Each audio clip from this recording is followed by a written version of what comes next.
Smart and legal guidance, download the application now. नमस्कार दोस्तों, आज इस वीडियो के अंदर मैं आपको बताने वाला हूं कि यहाँ पर अभी रिसेंटली पार्लियामेंट के द्वारा जो हमारे नए बिल इंट्रोड्यूस करे गए थे आईपीसी को रिप्लेस करने के लिए, एविडेंस को रिप्लेस करने के लिए, सीआरपीसी को रिप्लेस करने के लिए, तो यहाँ पर जो है पार्लियामेंट के अंदर रिवाइज बिल इंट्रोड्यूस करे गए थे। उसी दिन, जिस दिन विड्रॉ करे उसी दिन रिवाइज बिल इंट्रोड्यूस कर दिए गए थे। इसका नाम था वही भारतीय साक्ष्य सेकंड बिल 2023, भारतीय न्याय संहिता सेकंड बिल 2023, भारतीय नागरिक सुरक्षा संहिता सेकंड बिल 2023। तो ये बिल मैंने अपने टेलीग्राम ग्रुप के ऊपर भी शेयर कर दिए थे। तो जो लोग मेरे टेलीग्राम ग्रुप के ऊपर ऐड ऑन नहीं हुए तो आप लोग ये ग्रुप मेरा ऐड ऑन कर लेना। यहाँ पे मैंने तीनों बिल की पीडीएफ यहाँ पे शेयर कर दी है। स्मार्ट एंड लीगल गाइडेंस के नाम से आप जैसे ही लिखोगे अपने टेलीग्राम के ऊपर, तो सर्च बार के ऊपर आपको मेरा टेलीग्राम ग्रुप शो हो जाएगा। और दूसरी बात यहाँ पे आपको समझने वाली है कि भाई अब ना जुडिशरी कैंडिडेट्स के मन में या एपीओ कैंडिडेट्स के मन में, या जो भी कोई अपने गवर्नमेंट एग्जाम की तैयारी कर रहा है और जो अभी एग्जाम्स अभी अपकमिंग है, जैसे आप लोग जानते होंगे अपना दिल्ली का तो एग्जाम आ चुका है एंड अपना हरियाणा का एग्जाम अभी पेंडिंग में है, अपना राजस्थान का एग्जाम अभी पेंडिंग में है, उत्तराखंड का एग्जाम अभी पेंडिंग में है क्योंकि उत्तराखंड का मेंस अपना हो चुका है। अब सिर्फ और सिर्फ यहाँ पे इंटरव्यू बाकी है। इंटरव्यू की जैसी डेट्स अनाउंस हो जाएंगी, इंटरव्यू अपना कंडक्ट हो जाएगा, उसके बाद नई वैकेंसीज के ऊपर काम चालू हो जाएगा। तो एक्सपेक्टेड है कि उत्तराखंड की वैकेंसी अपना फरवरी तक मोस्ट प्रोबेबली आ जाएगी, बिल्कुल आ जाएगी, या जनवरी एंड तक वेट करिए या फरवरी तक आपकी आ जाएगी। राजस्थान की आपकी वैकेंसी जो है जनवरी तक एंड में आ जाएगी क्योंकि बहुत टाइम हो गया है जो राजस्थान की वैकेंसी अभी तक आई नहीं है। इन्होंने पिछले साल एक शॉर्ट नोटिफिकेशन अपनी रिलीज करी थी कि हम 80-89 सीट्स के अप्रॉक्स राजस्थान जुडिशरी अपना कंडक्ट करवाएंगे, बट अब इतना ज़्यादा टाइम पीरियड हो गया है तो पूरी उम्मीद है कि सीट की जो क्वांटिटी है वो भी शायद इंक्रीज हो। और अपना हरियाणा तो बहुत टाइम से यहाँ पे सुप्रीम कोर्ट ने भी डांट लगाई थी हरियाणा सरकार को कि भाई आप अपना एग्जाम कंडक्ट करवाइए, तो उस वजह से उन्होंने अपना 5 दिसंबर से पहले अपना हरियाणा हायर जुडिशरी का एग्जाम अपडेट करा था, नोटिफिकेशन आउट करी थी। अब लोअर जुडिशरी की बात है तो हरियाणा का कभी भी आ सकता है, इस बात को अपना याद रखिएगा। तो अब ये एग्जाम पेंडिंग में है। अब मुद्दे वाली बात ये आती है कि यार मैं अगर एक जुडिशरी कैंडिडेट हूं या एपीओ कैंडिडेट हूं या जेएलओ का कैंडिडेट हूं जहां पे मेरे आईपीसी भी आता था, सीआरपीसी भी आता था, एविडेंस भी आता था, तो अब मेरा वो पुराना कानून आएगा या नया कानून आएगा? देखो यहां पे ना क्लियर बोल रखा है इन्होंने, क्लियर कि हम जो है ये नए बिल इसलिए ला रहे हैं कि जो नया हमारा पुराना वाला आईपीसी था, पुराना वाला सीआरपीसी था, पुराना वाला एविडेंस, उसको खत्म करने के लिए, उसको रद्द करने के लिए, उसको रिप्लेस करने के लिए।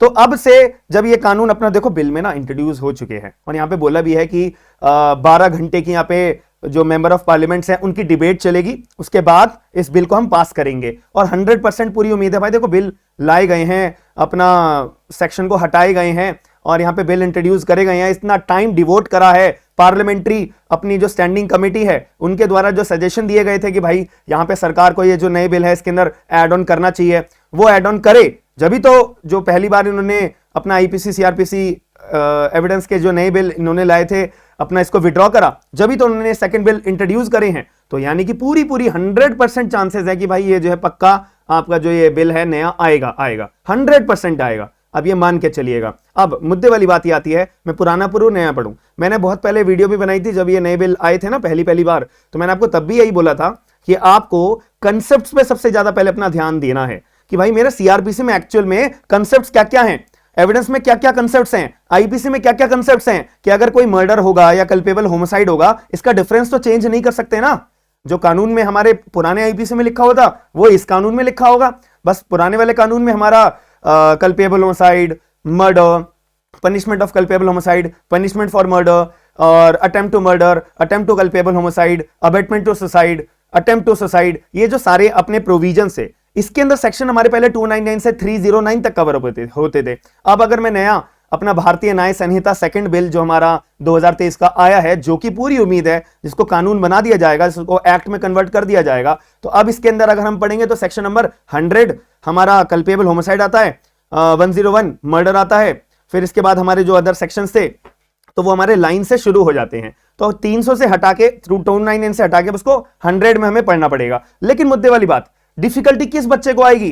उस बच्चे को आएगी जिसने पहले अपनी पुरानी आईपीसी सीआरपीसी एविडेंस नहीं पढ़ी होगी। उसको फिर दोबारा जब अपने नए कानून आ जाएंगे तब उसको अपना जीरो से शुरुआत करनी पड़ेगी कि एक्चुअल में चलो मेरे को सेक्शन याद कर लिया मैंने, सेक्शन 100 में, तो भाई एग्जाम के अंदर केवल सेक्शन थोड़ी ना पूछा जाएगा आपसे, आपसे उसके अंदर का डिफरेंस पूछा जाएगा, कंटेंट पूछा जाएगा, पनिशमेंट पूछी जाएगी।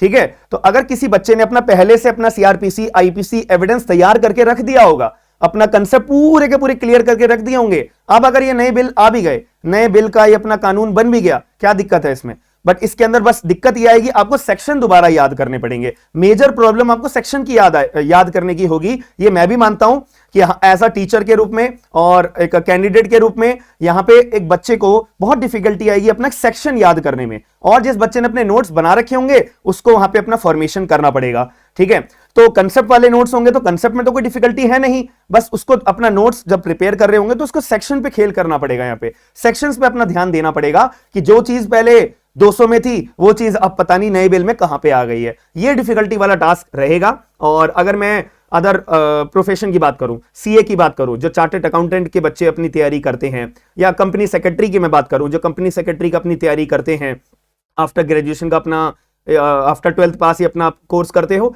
तो यहां पे आप देखोगे यहां पे बहुत मेजर बेसिस पे, डेली बेसिस पे अमेंडमेंट्स होती हैं, सेक्शंस बहुत खेल बदल करते हैं यहां पे, तो जो उनके गवर्निंग अथॉरिटी है तो उनको भी डिफिकल्टी होती है। और अगर हम अपनी जुडिशरी की बात करें, हमारे कानून में तो रोज नई नई जजमेंट्स आती हैं, सुप्रीम कोर्ट के जजमेंट्स आती हैं, हाई कोर्ट्स की जजमेंट्स आती हैं, हमें तो उस पर भी अपना कॉन्सेंट्रेट बनाना पड़ता है। और अपना ये नया बिल आ गया है, अपना सेक्शन सारे खेल बदल कर दिए हैं, तो it is a part of life, ये आपको चीज को समझना पड़ेगा। अब जो बच्चा, जो कैंडिडेट अपना जज बन चुका है उसके लिए भी डिफिकल्टी है, सुप्रीम कोर्ट के लिए भी डिफिकल्टी है, हाई कोर्ट का कोई जज होगा उसके लिए भी डिफिकल्टी है, एडवोकेट साहब होंगे उनके लिए भी डिफिकल्टी है, और जो लोग जुडिशरी कैंडिडेट्स हैं उनके लिए भी डिफिकल्टी है। ऊपर से लेकर नीचे तक जितने भी लोग होंगे ना, सबको सेक्शन में अब डिफिकल्टी आएगी, ये याद करना पड़ेगा। तो आप अपने माइंड में एक चीज क्लियर करिए कि भाई अगर मुझे जो है अपना कंसेप्ट आता है तो मेरे ऊपर जो बोझ है या मेरे ऊपर डिफिकल्टी वाला जो टास्क है वो बहुत ज्यादा कम है।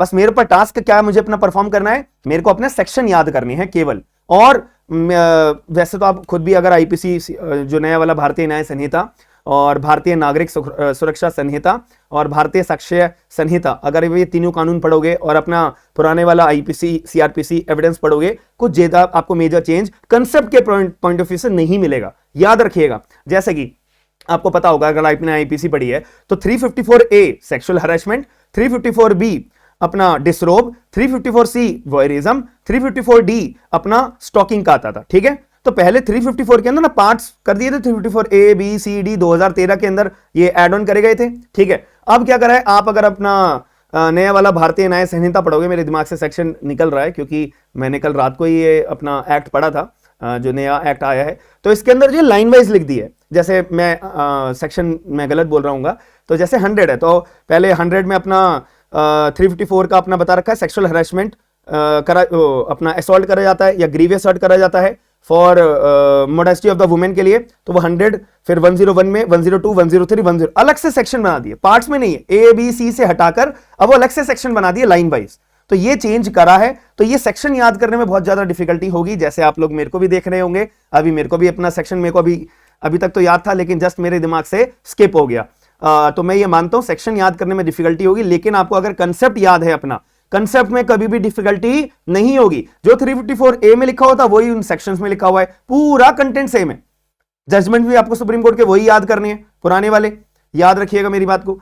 तो अगर किसी के कंसेप्ट अपने उसने ध्यान दिया है तो उसको डिफिकल्टी नहीं आएगी। बाकी यार ये सरकार है, सरकार बच्चों के बारे में नहीं सोचती है, सरकार को अपना नया बिल लाने थे, अपना पॉलिटिक्स के अगर मैं पॉइंट ऑफ व्यू से बोलूं तो वो तो करना था, वो तो करेगी सरकार। बच्चों को क्या डिफिकल्टी आएगी, बच्चों को क्या डिफिकल्टी नहीं आएगी, ठीक है, और क्या होगा क्या नहीं होगा। जैसे इतने बड़े बड़े अपने पुराने कानून है, पुलिस एक्ट है 18वीं सदी का बना हुआ है, उसमें चेंज करना चाहिए था, उसमें कोई चेंज नहीं है। और भी बहुत सारे कानून हैं, अगर मैं आपको गिनती पे गिनवाऊंगा ऐसे आपको लिस्ट बन जाएगी, उनमें चेंज करना चाहिए लेकिन उसमें नहीं होगा।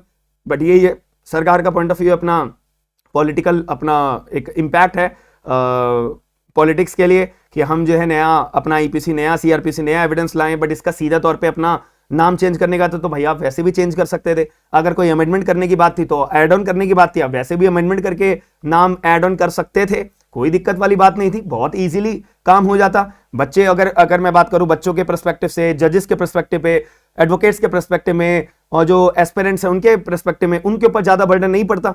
ठीक है, उनके लिए सेक्शन तो लाइन वाइज होते ना, मर्डर जो है 302 का वो तो 302 रह जाता। लेकिन अब जब ये आईपीसी नया वाला भारतीय न्याय संहिता लागू हो जाएगा, अब अगर किससे बोलोगे भाई तूने जो है 302 का अपराध करा है, 302 हर कोई बचपन से सुनते आते हैं हम, 302 मर्डर है। ठीक है, 420 चीटिंग, 420 ही तू तो 420 ही है, हम जैसे बोलते हैं ना, तो अब 420 का हर किसी को बताता है ये चीटिंग वाला व्यक्ति है, चीटिंग है ये अपराध, है ना। अब अगर हम किसी को बोलेंगे तो भाई बहुत अजीब फील होगा, बहुत ही अजीब फीलिंग आएगी मन से कि 420 यार पहले चीटिंग हुआ करता था अब नहीं है, 302 पहले मर्डर हुआ करता था अब नहीं है। ठीक है, लेकिन हम अगर अपना परेशान होते रहेंगे तो भाई टाइम बर्बाद आप करते रहोगे। याद रखिएगा मेरी बात, टाइम बर्बाद नहीं करना है, कंसेप्ट हमेशा प्रिपेयर करना है। कंसेप्ट प्रिपेयर हो गया ना, आधे से ज्यादा तुम्हारा 80% बोझ मन का खत्म हो जाएगा। याद रखना मेरी बात, 20% जो तुम्हारे पे बोझ बचेगा वो केवल सेक्शन याद करने का बचेगा, दैट्स इट। और पेपर सबसे ज्यादा आपका जो है कंसेप्ट बेस्ड आता है।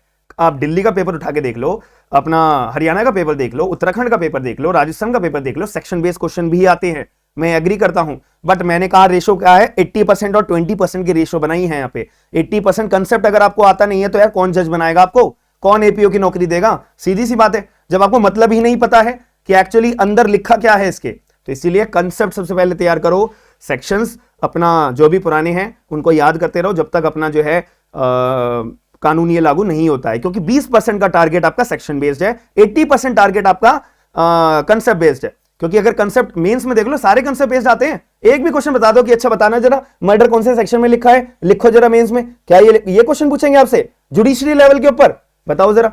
बल्कि आपको सिचुएशन बेस्ड क्वेश्चन पूछेंगे कि आप essential elements of a murder बताओ, how the culpable homicide becomes the murder, how murder becomes the culpable homicide. तो ये कंसेप्ट आपको आने चाहिए।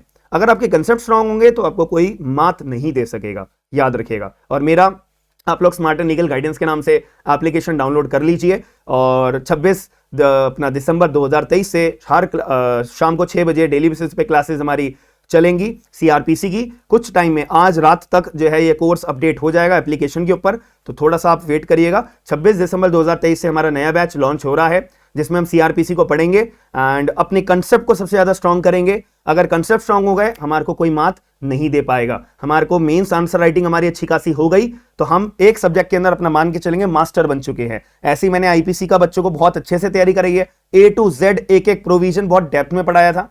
तो ऐसे ही हमारा सीआरपीसी का प्रोसेस रहेगा। 26 दिसंबर से हमारा नया बैच शुरू हो रहा है, याद रखिएगा। तो जो लोग ज्वाइन करना चाहते हैं तो smart and legal guidance application आप डाउनलोड कर लीजिएगा और फायदा जरूर उठाएगा, बहुत फायदा मिलेगा, इस बात की मेरी गारंटी है आप लोगों से। आपको रिग्रेट फील बिल्कुल नहीं होगा। बाकी हम मिलते हैं नेक्स्ट वीडियो के अंदर, और वीडियो पसंद आई है तो वीडियो लाइक जरूर करेगा। आपका क्या पॉइंट ऑफ व्यू है, आपकी क्या सोच है, चैट बॉक्स के अंदर, कमेंट बॉक्स के अंदर जरूर बताइएगा। और प्लीज मेरी रिक्वेस्ट है वीडियो को ज्यादा से ज्यादा लाइक जरूर करा करो और शेयर जरूर करा करो, ये मेरी रिक्वेस्ट है आप लोगों से, क्योंकि लोगों तक ना वीडियो पहुंच नहीं पाती है और लोगों को अवेयरनेस नहीं हो पाती है और लोग अपना point of view chat box के अंदर, कमेंट बॉक्स के अंदर रख नहीं पाते हैं। तो ये बहुत बड़े बेकार बात है। तो प्लीज आप वीडियो को शेयर और लाइक करे बिना मत जाइएगा। बाकी मिलते हैं नेक्स्ट वीडियो में। थैंक यू, धन्यवाद।